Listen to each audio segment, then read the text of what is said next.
2010年6月，我回到了我的出生地西伯利亚。这是我第一次离开家8年未归。在这次旅行中，我发现了那么多以前不知道的神奇的地方，它们成为了这个国家对我的启示。接下来，我会尽力从我的视角描述其中的一个。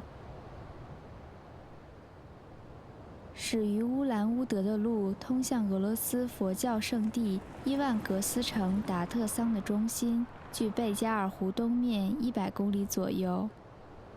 早在1946年的苏联，达特桑就被认为是佛教礼拜的圣地。今天，伊万格斯达特桑拥有着复杂的庙宇和住宅建筑群，还包括了一个公认的大学。朝圣者沿着达特桑的顺时针方向走，开始他们的朝拜，并且在收集箱中投入硬币，旋转安装各种各样大小形状不同的轮毂。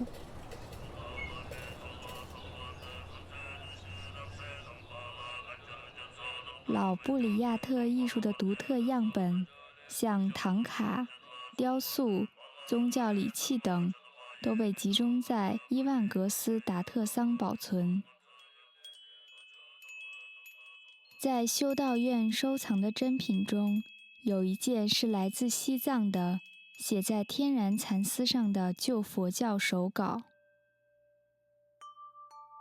1911到1917年间，担任俄罗斯佛教精神领袖的第12位班迪多达赖喇嘛达沙多惹伊提格罗夫还曾将达特桑当作他的庇护所。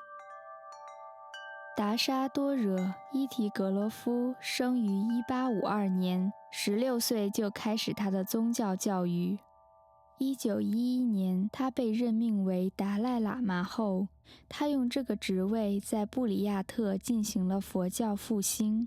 10年后，伊提格罗夫对他的学生发出了一个警告，说恐怖即将来临。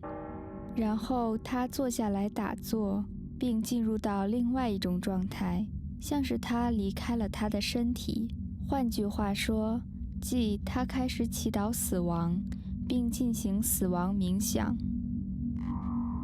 当时他75岁，他允诺他的追随者，再过75年他会回来。这位达赖喇嘛的尸体被以直立静坐的姿态埋葬在莲台上，至今已被挖出过2次。每一次，人们都发现他的躯体被保存得十分完好，四肢灵活，皮肤富有弹性。最令人惊奇的是，他仍旧保持了直立静坐的姿态。2002年9月11日，他的躯体再次被挖出并带至伊万格斯达特桑。当地机构决定展览伊提格罗夫，来帮助传播信仰。维克多·兹维亚金教授检查了伊提格罗夫的身体，并得出结论，他的身体仍是人死了36小时的状况。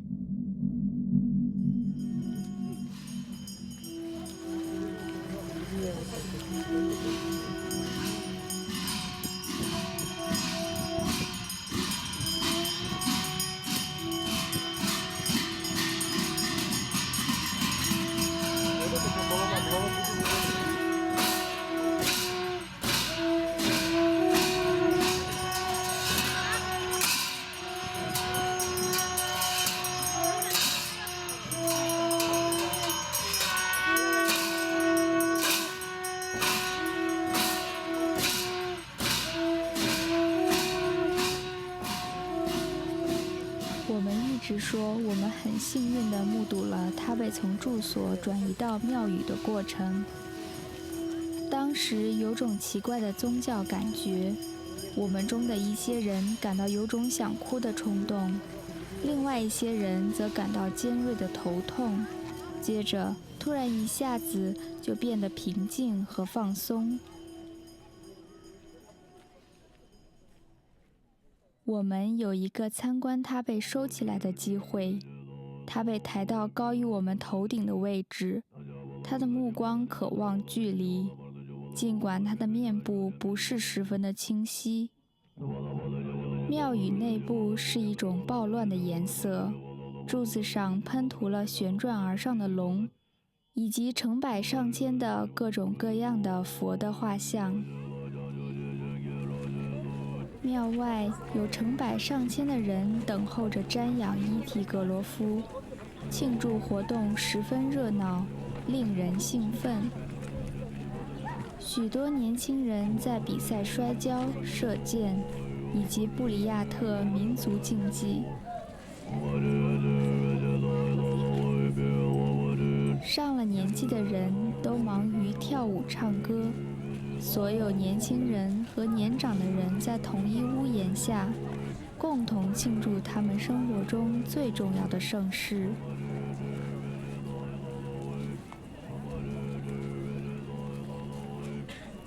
一个圣洁的男人聚集了不同时代的人们，重新提供一个好机会来帮助大家相信，你要有多少的爱，才能够为了他人奉献自己啊！